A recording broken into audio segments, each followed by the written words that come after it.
Leksjon 1. Digitale distraksjoner. Hei, Anna. Har du lagt merke til hvor mye tid folk bruker på telefonene sine i disse dager? Hei John, ja, det er ganske svimlende. Det virker som om alle sitter klistret til skjermene sine. Hva tror du driver det? Jeg tror sosiale medier spiller en stor rolle. Folk ønsker å være tilkoblet og oppdatert, noe som gjør det vanskelig å legge fra seg telefonen. Absolutt.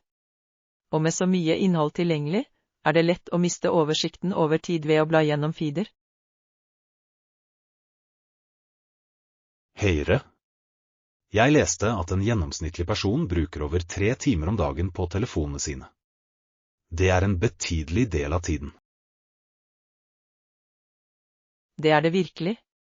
Noen ganger lurer jeg på om det påvirker våre ansikt-til-ansikt-interaksjoner.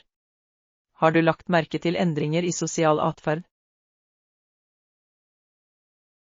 Ja, definitivt. Folk virker ofte mer engasjerte i enhetene sine en med hverandre, selv i sosiale sammenhenger. Det er bekymringsfullt. Det får meg til å tenke på hvordan vi kan oppmuntre til mer meningsfylte samtaler. Kanskje vi kunne sette telefonfrie tider under samlinger. Det kan hjelpe alle med å fokusere på å få kontakt med hverandre. Det er en god idé.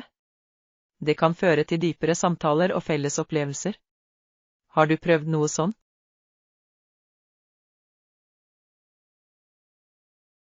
Jeg har. Under en nylig middag med venner la vi telefonene våre i en kurv. Det viste seg å være en av de beste kveldene. Det høres fantastisk ut. Det er utrolig hvor mye mer du kan nyte øyeblikket uten distraksjoner.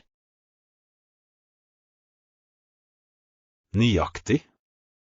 Jeg tror vi alle bør finne en balanse mellom våre digitale liv og interaksjoner i det virkelige liv. Leksjon 2.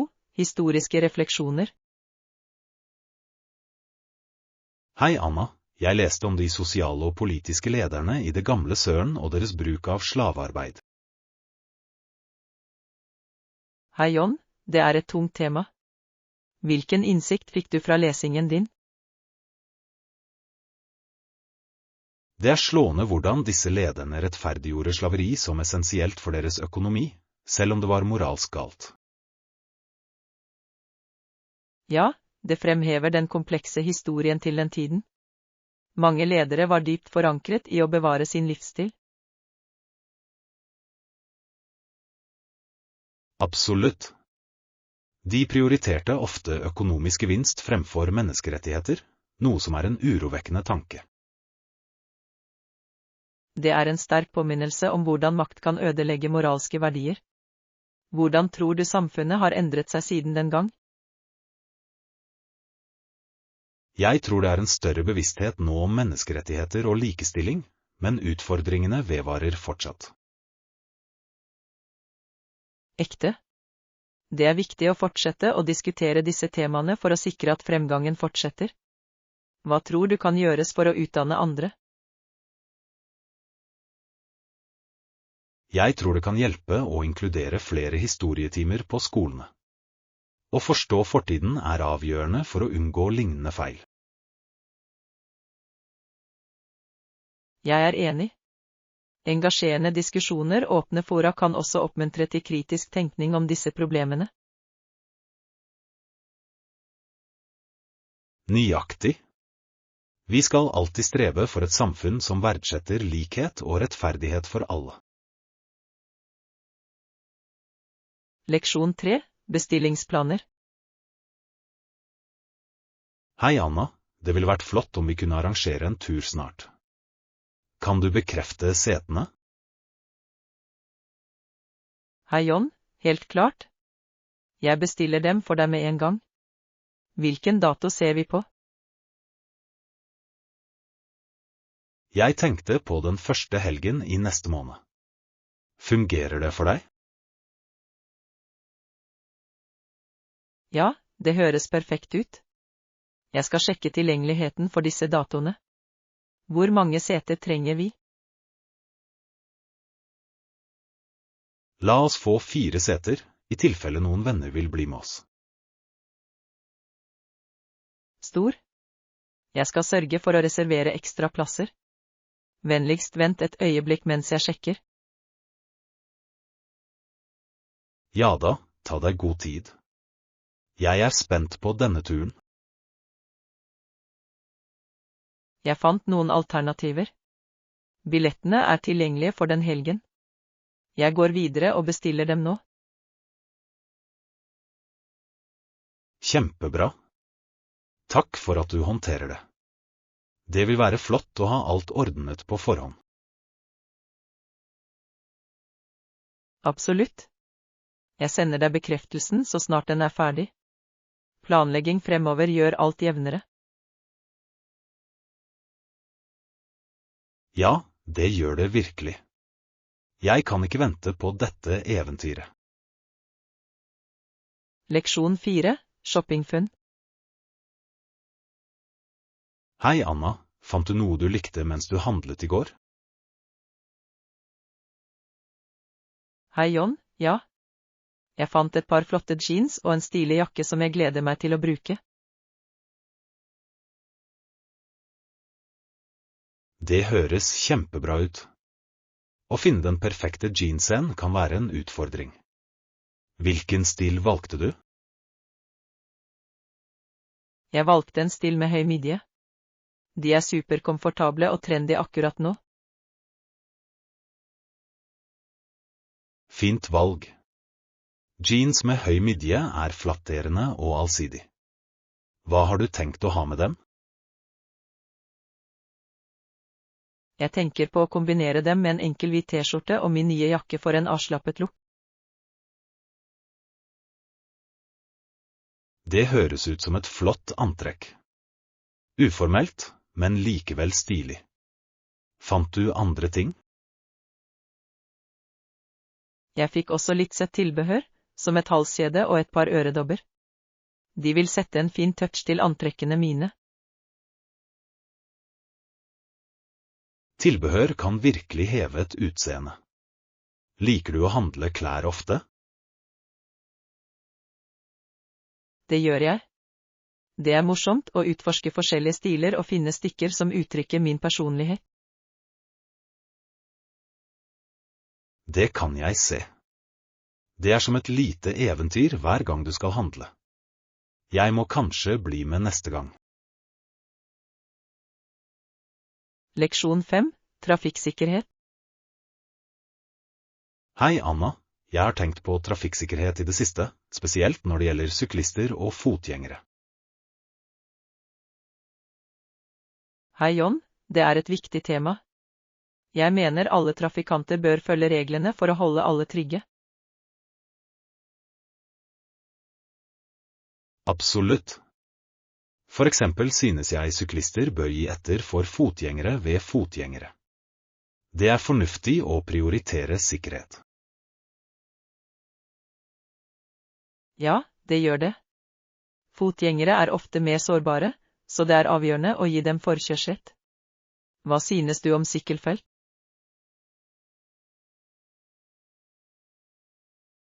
Sykkelfelt er en god idé. De hjelper å skille syklister fra kjøretøy og fotgjengere, og reduserer risikoen for ulykker. Nøyaktig. Når syklister har dedikerte kjørefelt, oppmuntrer det flere til å sykle, noe som er bra for miljøet. Det er sant. I tillegg kan det bidra til å redusere trafikkbelastningen. Har du lagt merke til endringer i ditt område når det gjelder sykkelfelt? Ja, faktisk. De har begynt å implementere flere sykkelfelt i nabolaget mitt, noe jeg synes er fantastisk. Det er flott å høre. Det oppmuntrer til en sunnere livsstil og fremmer miljøvennlig transport. Definitivt. Men jeg tror også at rytterne må ta ansvar. De bør følge trafikkreglene akkurat som sjåfører gjør. Jeg er enig. Utdanning om trafikksikkerhet for både syklister og sjåfører er avgjørende. Det bidrar til å skape et tryggere miljø for alle. Leksjon 6. Sport i Canada. Hei Anna, visste du at lacrosse er en av de eldste idrettene i Canada? Hei John, ja. Det er fascinerende hvor dypt rotfestet lacrosse er i kanadisk kultur. Hva mer vet du om det? Jeg leste at det finnes forskjellige ligaer over hele landet, inkludert profesjonelle. Det er anslått at deltakelsen er ganske høy. Det er imponerende. Det er flott å se så mange som driver med idrett. Hva tror du gjør lacrosse så populær? Jeg tror det er spillets raske natur. Den kombinerer elementer fra hockey og basketball, noe som gjør det spennende å spille og se på. Absolutt. Dessuten er det en lagsport, så det fremmer kameratskap og lagarbeid blant spillerne. Har du noen gang prøvd å spille? Det har jeg ikke, men jeg vil gjerne prøve det. Det ser ut som mye moro. Hva med deg? Jeg spilte litt på skolen, og det var spennende. Strategien involvert er virkelig engasjerende. Det høres ut som en fantastisk opplevelse. Synes du flere skoler burde tilby lacrosse som idrett? Definitivt. Å introdusere det i ung alder kan bidra til å pleie talent og øke interessen for sporten. Jeg er enig. Det er en fin måte å fremme fysisk form og teamarbeid blant ungdom. Leksjon 7. Bevissthet om sosiale medier. Hei Anna, jeg har tenkt på sosiale medier og deres innvirkning på vår velvære. Hei John, det er et interessant tema. Det er viktig å vurdere hvordan sosiale medier påvirker vår mentale helse. Nøyaktig. Jeg tror det er viktig å slutte å følge kontoer som får deg til å føle deg dårlig om deg selv. Absolutt. Å kurere feeden din kan fremme en mer positiv opplevelse på nettet. Hva slags kontoer mener du vi bør unngå? Kontoer som fremmer urealistiske skjønnhetsstandarder eller negative sammenligninger kan være skadelige. De skaper ofte følelser av utilstrekkelighet.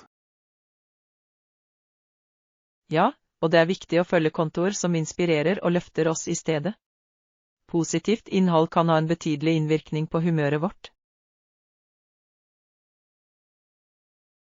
Jeg er helt enig. Alt handler om balanse. Å engasjere seg med innhold som er i tråd med våre verdier kan bidra til å forbedre vår generelle tankegang. Definitivt. I tillegg kan det være en fordel å ta pauser fra sosiale medier. Det gir tid til refleksjon og reduserer stress.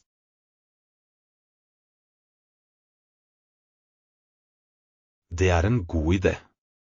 Det er viktig å koble fra å fokusere på virkelige interaksjoner noen ganger. Ja, å finne den balansen er nøkkelen til å nyte fordelene med sosiale medier og samtidig minimere ulempene.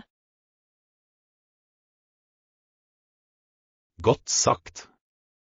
Alt handler om å skape et sunt forhold til teknologi. Leksjon 8. Skolerutine.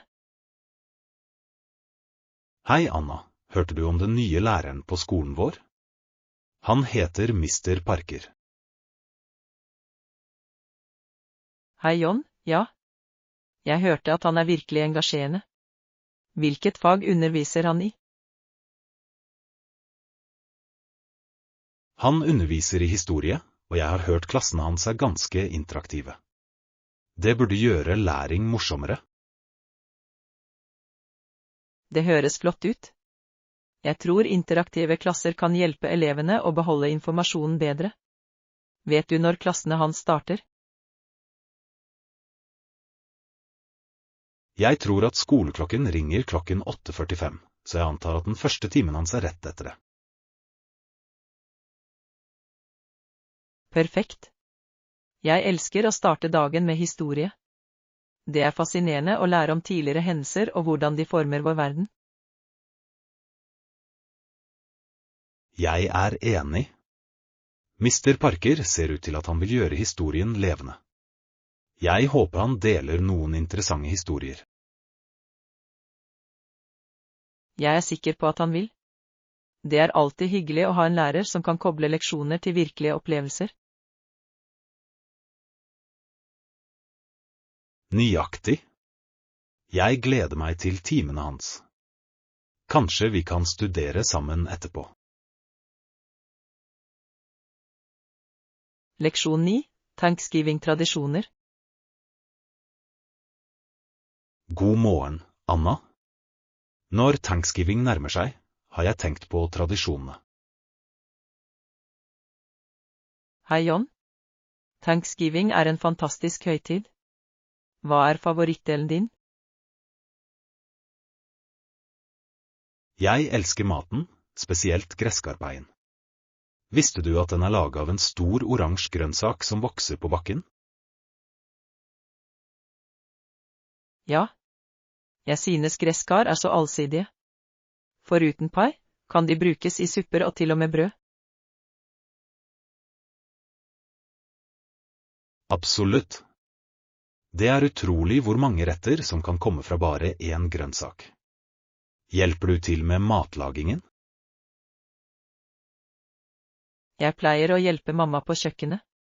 Det er en morsom måte å knytte bånd på å lære nye oppskrifter.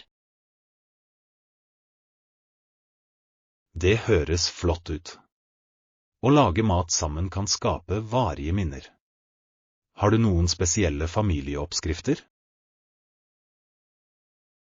Ja, min bestemors stuffing er en familiefavoritt. Den er fullpakket med urter og krydder. Hva med deg? Familien min har en hemmelig oppskrift på tranebærsaus som gir en fin surlighet til måltidet. Leksjon 10. Smart shopping. Hei Anna, jeg har laget en liste over ting jeg må kjøpe denne uken. Jeg vil være organisert. Hei John, det er et smart trekk. Hva står på listen din? Jeg trenger noen dagligvarer, noen bøker og kanskje et par nye sko. Høres ut som en godt avrundet liste. Er det noe mer du trenger å kjøpe? Egentlig ikke. Jeg tror jeg er ferdig for uken. Jeg liker å holde ting enkelt. Det er en god strategi. Å ha en fokusert liste kan spare tid og penger. Nøyaktig. Jeg prøver å unngå impulskjøp. De kan virkelig legge opp. Jeg hører deg. Det er viktig å holde seg til et budsjett. Har du noen tips for å handle smart? Jeg anbefaler å sammenligne priser og se etter salg. Det kan utgjøre en stor forskjell. Godt råd. Jeg liker også å bruke shoppingapper som viser rabatter og tilbud. Det er en fantastisk idé. Teknologi kan virkelig hjelpe oss å spare penger mens vi handler. Leksjon 11. Hold deg aktiv. Hei Anna, jeg har lest om fordelene ved å holde seg aktiv. Det hjelper virkelig med å forhindre fedme og opprettholde en sunn vekt. Hei John, det gir mening. Regelmessig trening kan forbedre ikke bare fysisk helse, men også mentalt velvære. Nøyaktig. Jeg har lagt merke til at når jeg trener, føler jeg meg mer energisk og fokusert gjennom dagen. Definitivt. I tillegg kan det være en fin måte å lindre stress. Hva slags aktiviteter liker du? Jeg elsker å løpe og sykle. De er begge utmerket for kardiovaskulær helse. Hva med deg? Jeg liker yoga og svømming. De hjelper med fleksibilitet og er veldig beroligende. Det er gode valg. Det er viktig å finne noe du liker, så du holder deg til det. Absolutt. Å finne en aktivitet du liker gjør at det føles mindre som et ork å holde seg aktiv. Hva synes du om gruppetimer? Jeg synes de er fantastiske. De kan motivere deg og skape en følelse av fellesskap. Ja. I tillegg får du møte nye mennesker som deler lignende interesser. Nøyaktig. Det er en vinn-vinn-situasjon. Å holde seg aktive sammen kan gjøre opplevelsen enda morsommere. Leksjon 12. Uteutstyr. God morgen, Anna. Jeg har lett etter noe nytt utendørsutstyr i det siste. Hei, John. Det er en butikk i sentrum som har et bredt utvalg av utstyr for forskjellige aktiviteter. Virkelig? Det høres perfekt ut. Hva slags aktiviteter henvender de seg til? De tilbyr alt fra tur- og campingutstyr til sykkel- og klatreutstyr. Det er en one-stop-shop. Det er kjempebra. Jeg trenger en ny ryggsekk for fotturer. Har de et godt utvalg? Ja, de har mange merker og stiler. Du kan finne noe lett og holdbart. Det er akkurat det jeg ser etter. Jeg vil ha noe behagelig for lange turer. Du bør definitivt sjekke det ut. I tillegg har de ofte salg, så du kan finne et godt tilbud. Jeg noterer det. Det er alltid hyggelig å spare penger mens du handler kvalitetsutstyr. Leksjon 13. Prosjektledelse. Hei, Anna. Jeg har reflektert over min siste jobb. Hva var hovedoppgavene dine i din siste stilling? Hei, John. Jeg hadde tilsyn med prosjekttidslinjer og sørget for at alt holdt seg på rett spor. Det var ganske utfordrende. Det høres ut som et stort ansvar. Hvordan klarte du å holde alt organisert? Jeg brukte ulike verktøy som Gantt-diagrammer og prosjektledelsesprogramvare. De hjalp virkelig med å visualisere fremgangen. Det er smart. Visuelle verktøy kan gjøre det lettere å kommunisere med teamet. Nøyaktig. Jeg holdt også jevnlige møter for å diskutere oppdateringer og ta opp eventuelle problemer. Kommunikasjon er nøkkelen i prosjektledelse. Har du møtt noen betydelige utfordringer? Ja, noen ganger kan det oppstå uventede forsinkelser. Det var avgjørende å tilpasse seg og finne løsninger raskt. Jeg kan tenke meg. Å være fleksibel er avgjørende for å administrere prosjekter effektivt. Hva lærte du av disse erfaringene? Jeg lærte viktigheten av å planlegge fremover og være proaktiv. Det hjelper virkelig med å minimere potensielle tilbakeslag. Det er verdifull lærdom. Jeg er sikker på at ferdighetene dine vil være nyttige i dine fremtidige bestrebelser. Leksjon 14. Piknikplanlegging. Hei, Anna. Jeg har tenkt på å planlegge en piknik for denne helgen. Hei John, det høres ut som en god idé. Hva har du i tankene? Jeg tenkte at vi kunne gå til parken, nyte solskinnet og ta med litt mat. Bare i tilfelle det blir kjølig, bør vi pakke et teppe. Bra samtale. Et teppe vil definitivt holde oss varme hvis temperaturen synker. Hvilken mat har du tenkt å lage? Jeg tenkte på å lage smørbrød og ta med frukt. Kanskje noen snacks som chips også. Det høres deilig ut. Jeg skal sørge for å ta med noe å drikke også. Vil du ha noe spesifikt? Litt limonade ville vært perfekt. Jeg elsker å ha noe forfriskende på en varm dag. Flott valg. Jeg gleder meg. Det blir deilig å slappe av utendørs og nyte god mat sammen.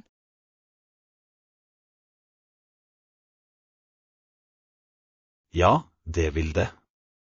La oss også ta med noen spill eller en frisbee å leke med. Absolutt. Det vil legge til litt moro til pikniken vår. Bør vi invitere noen flere venner? Det er en god idé. Jo flere, jo bedre. Jeg sender tekstmeldinger til alle og ser hvem som kan bli med oss. Leksjon 15. Matopplevelse. God morgen, Anna. Jeg dro til den nye restauranten i går kveld. Stemningen var fantastisk. Hei John, det høres spennende ut. Hvordan var maten?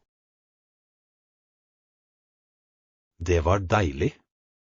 Etter en stund brakte kelneren mitt måltid til bordet, og jeg kunne nesten ikke vente med å grave meg inn. Hva bestilte du? Jeg hadde en grillet laks med grønnsaker. Det var perfekt tilberedt. Det høres fantastisk ut. Har du prøvd noen forretter? Ja, vi begynte med bruschetta. Det var friskt og smakfullt, en flott måte å begynne måltidet på. Jeg elsker bruschetta. Hadde de noen dessert? Det gjorde de. Vi delte en sjokoladelavakake, og den var himmelsk. Enorm. En perfekt avslutning på et godt måltid. Hvordan var tjenesten? Tjenesten var utmerket. Personalet var oppmerksomme og vennlige, noe som gjorde opplevelsen enda bedre. Leksjon 16. Kjøpe klær. Hei Anna, jeg ser etter en ny skjorte til den kommende festen. Hei John, har du noen spesiell stil i tankene? Kanskje en av de som kan fungere godt for både uformelle og formelle anledninger. Det høres allsidig ut. Foretrekker du noen spesielle farger? Jeg tenkte på noe i blått. Det er en av favorittfargene mine og ser bra ut på meg. Blå er et godt valg. Det er både stilig og klassisk. Har du sjekket noen butikker ennå? Ikke ennå, men det er en butikk i sentrum som vanligvis har et godt utvalg. Du bør definitivt dra dit. De har ofte unike stykker som du ikke finner andre steder. Jeg tar en tur denne helgen. Kanskje vi kan gå sammen og hjelpe hverandre med å plukke ut klær? Det høres gøy ut. Jeg kunne også brukt noen nye antrekk. I tillegg er shopping alltid morsommere med en venn. Nøyaktig. La oss lage en plan og finne noen flotte ting sammen. Leksjon 17. Fashion refresh. Hei Anna, jeg tenkte at det kanskje var på tide å friske opp garderobene våre. La oss planlegge handledagen vår. Hei John, det høres spennende ut. Jeg kunne absolutt brukt noen nye klær. Hva har du i tankene? Kanskje vi kan starte med noen grunnleggende ting som t-skjorter og jeans. De er alltid gode å ha. Absolutt. Du kan aldri gå galt med klassikere. Vil du sjekke ut den nye butikken i sentrum?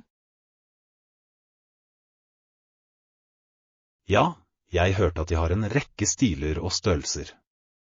Det kan være det perfekte stedet for oss. Flott idé. Vi kan også se etter tilbehør, som luer eller skjerf, for å piffe opp.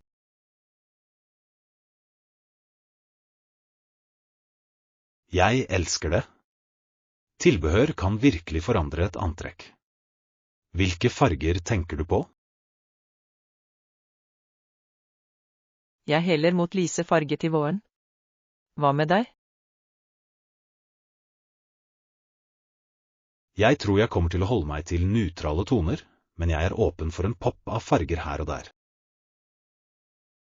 Det er en smart tilnærming. Det er godt å ha en blanding. Bør vi lage en liste over hva vi trenger før vi drar? Definitivt. En liste vil hjelpe oss å holde oss organiserte og fokuserte. La oss møtes denne helgen. Leksjon 18. Helseproblemer. God morgen, Anna. Jeg har følt meg dårlig i været i det siste. Jeg har en vedvarende hoste og høy temperatur. Hei John, det høres ikke bra ut. Hvor lenge har du hatt disse symptomene? Det begynte for 3 dager siden. Jeg trodde det ville forsvinne, men det har det ikke. Du bør definitivt oppsøke lege hvis det fortsetter. Har du prøvd noen hjemmemedisiner? Jeg har drukket varm te med honning. Det hjelper å berolige halsen min litt. Det er en god idé. Ingefærte kan også være veldig effektivt mot hoste. Det skal jeg prøve. Synes du jeg burde hvile mer? Ja, hvile er avgjørende for restitusjon. Kroppen din trenger tid til å helbrede. Jeg er enig. Jeg har også følt meg litt sliten. Sørg for å holde deg hydrert og spis næringsrik mat. Det kan hjelpe deg å føle deg bedre raskere. Takk for tipsene. Jeg skal ta vare på meg selv og forhåpentligvis bli frisk snart. Leksjon 19. Kunst og kultur. Hei Anna, har du noen gang sett Michelangelos statue av David? Hei John, ja. Det er et bemerkelsesverdig kunstverk. David er en så ikonisk figur i historien. Absolutt. Statuen representerer en ung mann som var en kjent figur i Bibelen. Høyre. Davids historie er fascinerende, spesielt hvordan han beseiret Goliat. Nøyaktig. Statuen fanger hans styrke og besluttsomhet vakkert.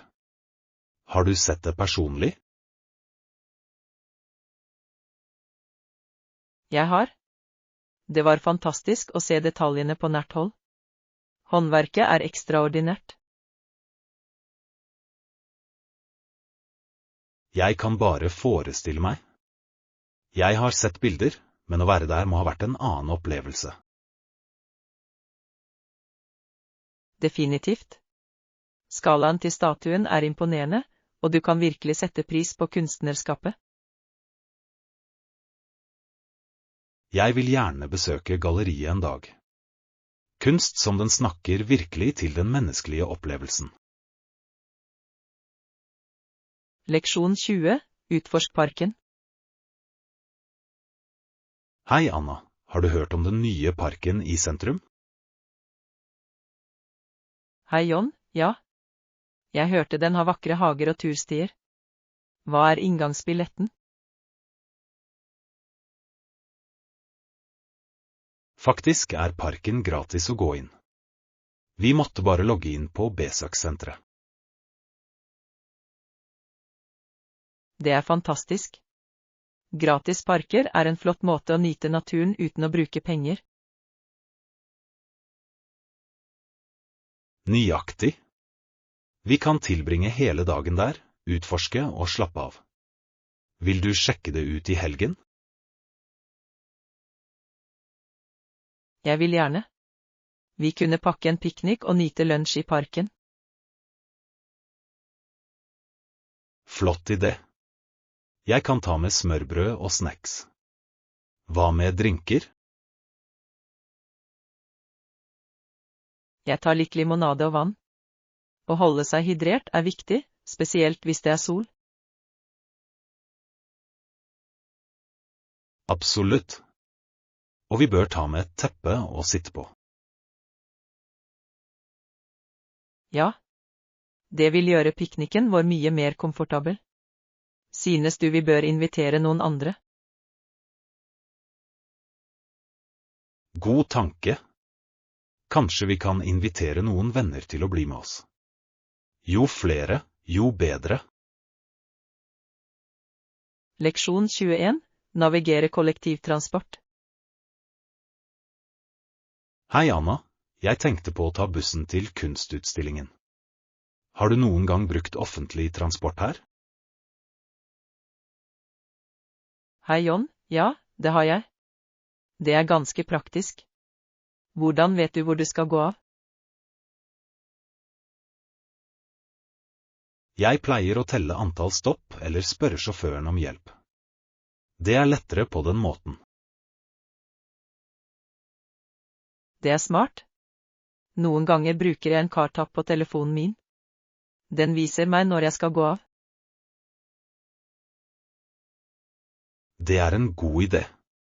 Teknologi kan virkelig hjelpe oss å navigere. Synes du det er enkelt å bruke? Ja, når du først har blitt vant til det, er det ganske enkelt. I tillegg hjelper det meg å oppdage nye steder langs ruten. Jeg elsker det. Å utforske nye områder kan være spennende. Har du funnet noen skjulte perler? Absolutt. Jeg oppdaget en nydelig kafé i nærheten av et av holdeplassene. De har de beste bakverkene. Det høres deilig ut. Jeg må sjekke det ut. Kanskje vi kan gå sammen etter utstillingen? Leksjon 22. Kraften til påvirkere. God morgen, Anna. Har du lagt merke til hvordan influensere endrer markedsføringsstrategier? Hei, John, ja. De kan øke merkevarens synlighet betydelig. Det er fascinerende. Absolutt. Influencers har en direkte forbindelse med publikum, noe som gjør anbefalingene deres mer effektive. Høyre. Følgerne deres stoler på dem, så når de markedsfører et produkt, føles det mer autentisk. Avtalt. Men vi bør også fokusere på kvaliteten på produktet som markedsføres. Definitivt. Det er viktig for merkevarer å sikre at produktene deres oppfyller forventningene. Og den rette influensen kan utgjøre hele forskjellen. Det handler om å finne noen som er i tråd med merkevarens verdier. Nøyaktig. På den måten føles samarbeidet genuint og gir gjenklang hos publikum. Jeg tror det er en vinn-vinn-situasjon for både merkevarer og influensere. De kan lage engasjerende innhold sammen.